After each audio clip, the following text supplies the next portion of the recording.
Hello, this is section 4.4, Fundamental Theorem of Calculus. As a fundamental theorem of calculus, you have now been introduced to two major branches of calculus, differential calculus and integral calculus. So we just finished the differential calculus in up to chapter 3. And then in chapter 4, we're going to do the integral calculus. At this point, these two problems might seem unrelated, but they are very close connections. The connection was discovered independently by the Isaac Newton and Gottfried Leibniz.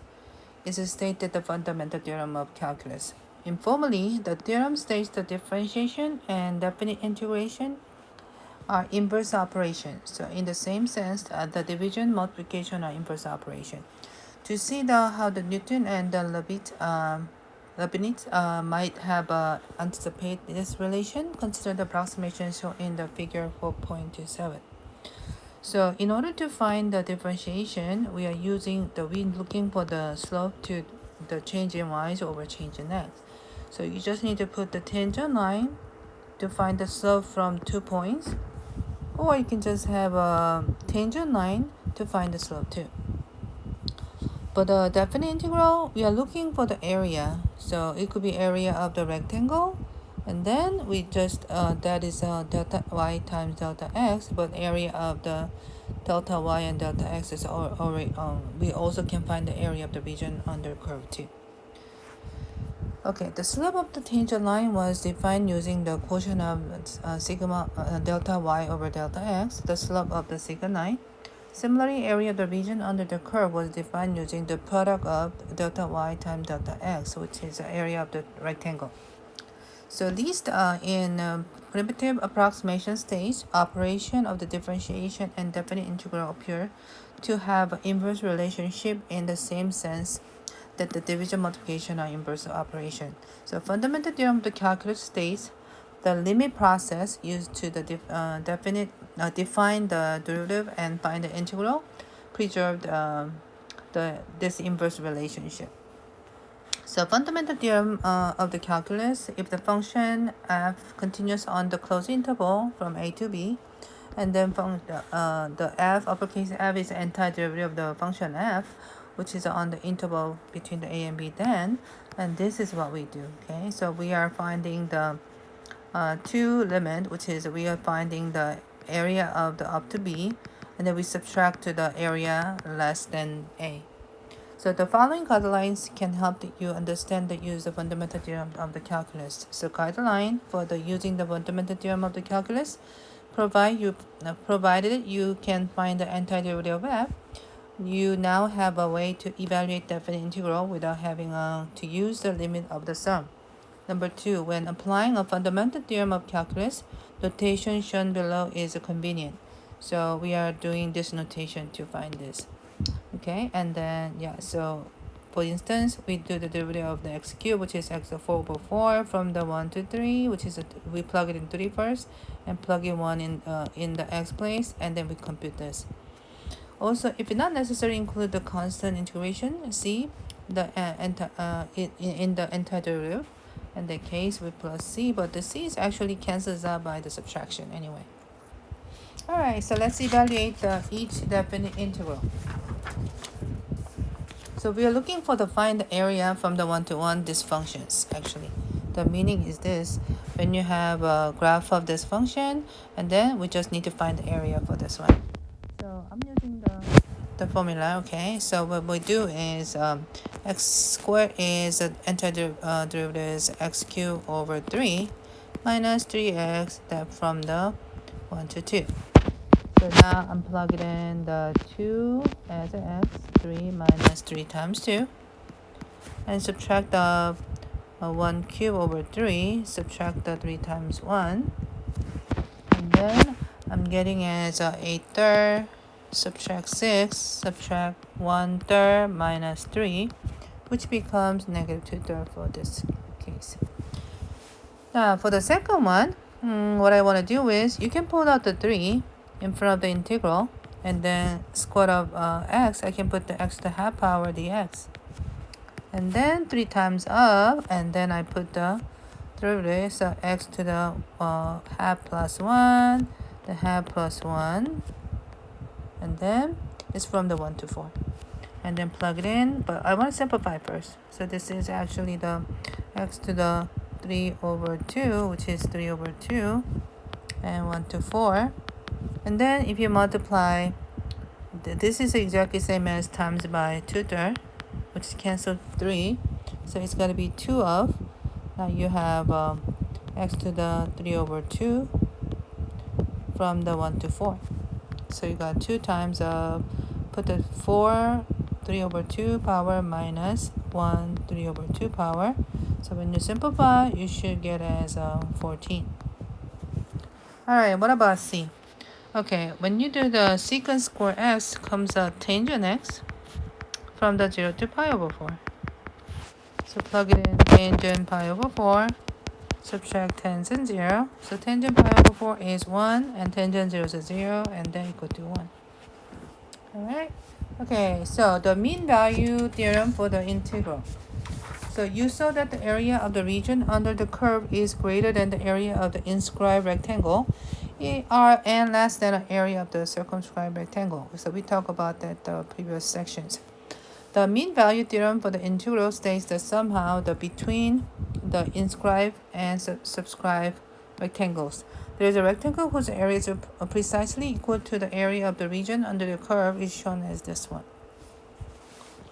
So mean the value theorem means you just need to put the f of c times b minus a is the length and width, and then which is that represent the integrations. So mean value theorem for the integral, if the function is continuous in closed interval from the a and b, and there exists the number c, the closed interval, and then you can put as f of c times by b minus a. Average value of the functions, the value of f of c given in the mean value theorem for the integral is called the average value of the function on the interval from a through b. Alright, definition of the average value of the function on an interval. So if the function is integrable on the closed interval a to b, then the average value of f, and then you will see we can use these forms. Okay, and then that's a picture to show that's a formula we have here. So to see the y-average of f is defined this time, because the partition of a to b is b minus a over a is going to be the delta x. So ci is any point in the ith subinterval, and then the arithmetic, the average or mean of the function value of the ci is going to be come out this way. Alright, and then by the writing the sum using the summation notation and then multiplying the dividing by b minus a, you can write the average as this way too. So a sub n, and then you change to this one to this, which is 1, and then you are switch around. So this goes out here and this goes in. So this is what you get, and then stay this one. So the function stays, but this becomes delta x because delta x is the same as b minus a. Then finally, taking a limit and approach to 0, produce the average value of the f on the interval a and a to b as a given in definition of a. Okay, so the same thing here. So 1 over n, so you multiply the same number, then switch around and becomes this as this one. Okay, so find the average, the value of the f of x equal to 3x squared minus 2x from the interval 1 to 4. Okay, so we are looking for those areas to find it. So the average value, the formula was 1 over b minus a, and from the a to b of f of x dx. So b is 4, a is 1 from the 1 to 4, and the function is 3x squared minus 2x dx. So it's a 1 over 3, then 3x cubed over 3, subtract 2x squared over 2. This is from 1 to 4, and then 1/3, and then I got x cubed minus x squared from the 1 to 4, and then plug it in. I'm getting 1/3 of, and 4 cubed minus 4 squared, subtract of 1 cubed minus 1 squared, and then I got 1/3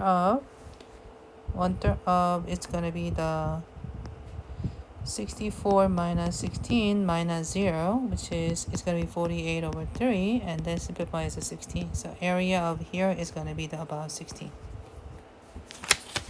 Alrighty, now second fundamental theorem of calculus. So earlier we saw that the definite integral of the f on the interval a through b was defined using the constant b is the upper limit and integration, and x is a variable of the integration.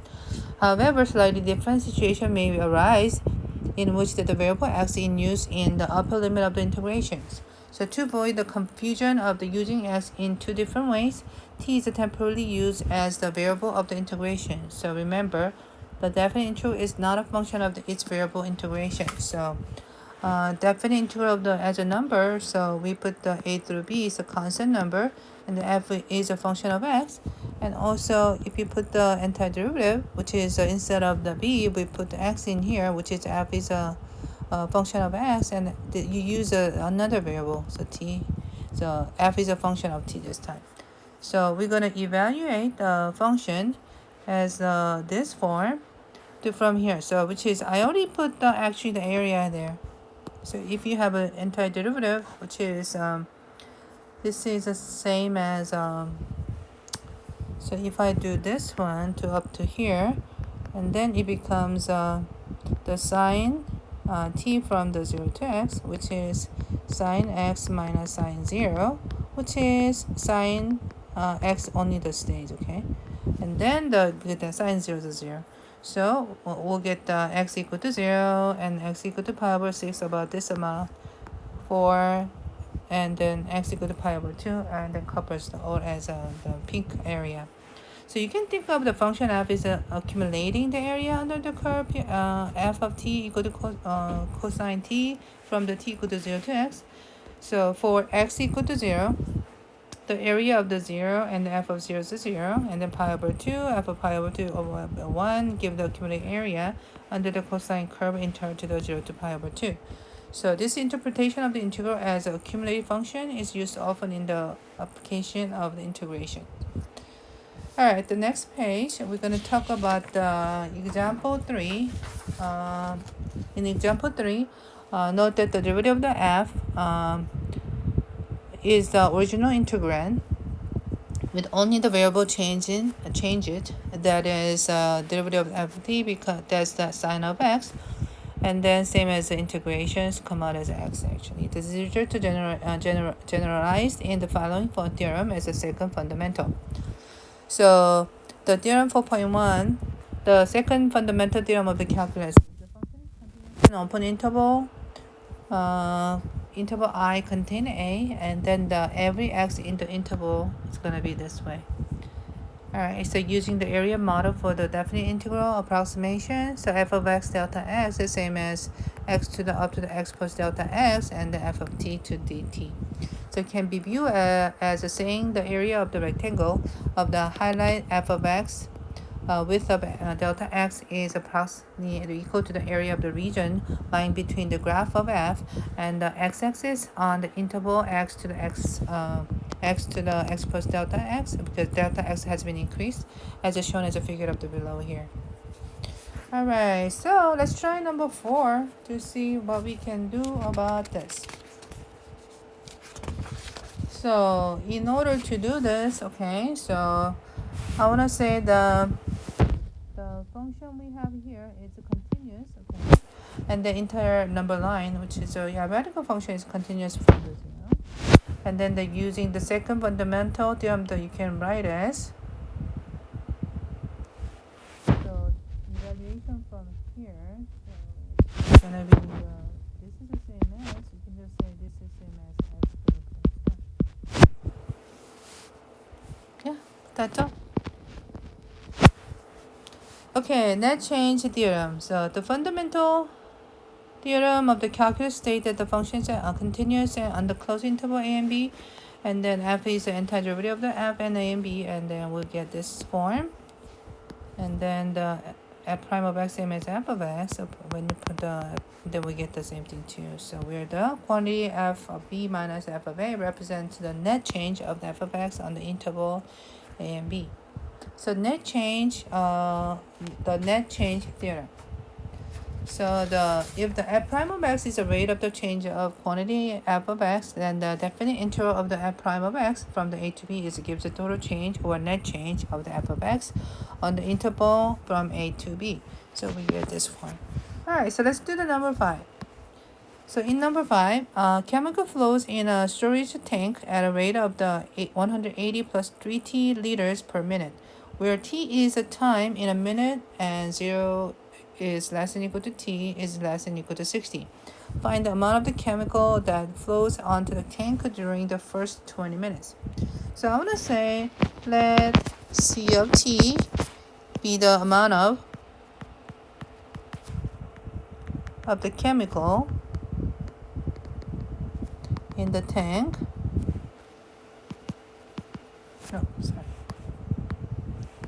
In the tank at time t, which means C prime of t now they represent the rate at which the chemical flows into the tank at time t. So during the first 20 minutes,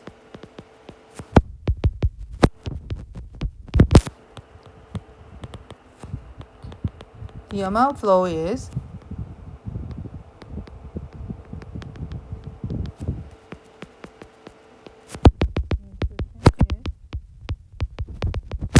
from the 0 to 20 minute, and then C prime of t dt. So C prime, so the rate is already this form. So I'm using the 180 plus 3t dt. And then I just integrate it, which is 180t plus 3t squared over 2 from 0 to 20. And then I'm getting 3600 adding to the 600 minus 0, which is 4200. So that means the amount of the chemical that flows into the tank during the first 20 minutes is about 4,200 liters. Alright, so that's how I do these problems. Okay, alright, let's do another note. Okay, so another way to illustrate the net change theorem, to examine the velocity of the particle moving along a straight line, where s of t is the position at a time t, and then its velocity is v of t is the same as s prime of t. So we are doing this one. So this the definite integral represents the net change in the position or displacement of the particle. So when calculating the total distance traveling by the particle, you must consider the interval where the v of t is less than equal to 0, and the interval where the v of t is greater equal to 0. So when the v of t is greater than 0, particle moves to the left, and then when the v of t is greater equal to 0, and the particle moves to the right. So to calculate the total distance traveled, integrate the absolute value of the velocity a. So the displacement of the particle on the interval a and b is going to be, we put it this way. So total distance traveled by the particles a and b. So from the a, but we need to take away because under the x-axis, and you gotta add it this one. So that's going to be a total distance travel. All right, so let's look at the problem. So in number 6, so velocity of the in for a second, and a particle moving along a line is v of t equal to t cubed minus 10t squared plus 29t minus 20. So where the t is the time in seconds. So what is the displacement of the particle on the time interval 1 to 5? So by the definition of the displacement, so we have to put it as 1 through 5 v of t dt, which is It's gonna be 1 through 5 of t cubed minus 10t squared plus 29t minus 20 dt, which is, you can get as t to the 4th over 4 minus 10t cubed over 3 plus 29t squared over 2 minus 20t from 1 to 5. If you plug it in, we'll get the 5 and 1 to simplify. It becomes 25 over 12 minus of negative 103 over 12, which is, add them up, you got 128 over 12 becomes 32 over 3. Which means, what does this mean is, the particle moves the 32 over 3 feet to the right. Now, what is the total distance traveled by the particles on the time interval 1 to 5? So to find the total distance traveled, we need to calculate the from 1 to 5, from here to here, to the absolute value of the velocity.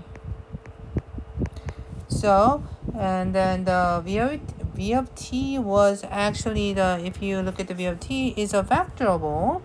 So you got that as, you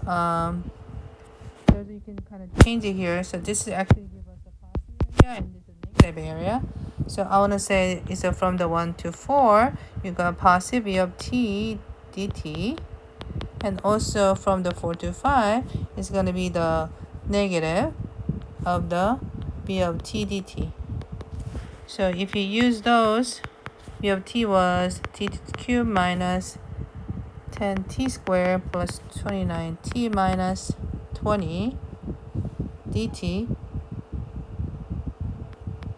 and then subtract off from the 4 to 5 of t cubed minus 10t squared plus 29t minus 20 and dt, which becomes, you have t fourth over 4 minus 10t cubed over 3 plus 29t squared over 2 minus 20t from 1 to 4, and subtract off t fourth over 4 minus 10t cubed over 3 plus 29t squared over 2 minus t from the 4 to 5. Then when you calculate that, you got the 45 over 4 over negative 7 over 2, which is becomes a 71 over 6 feet. Alright, so that's how you do it. Okay, thank you for listening.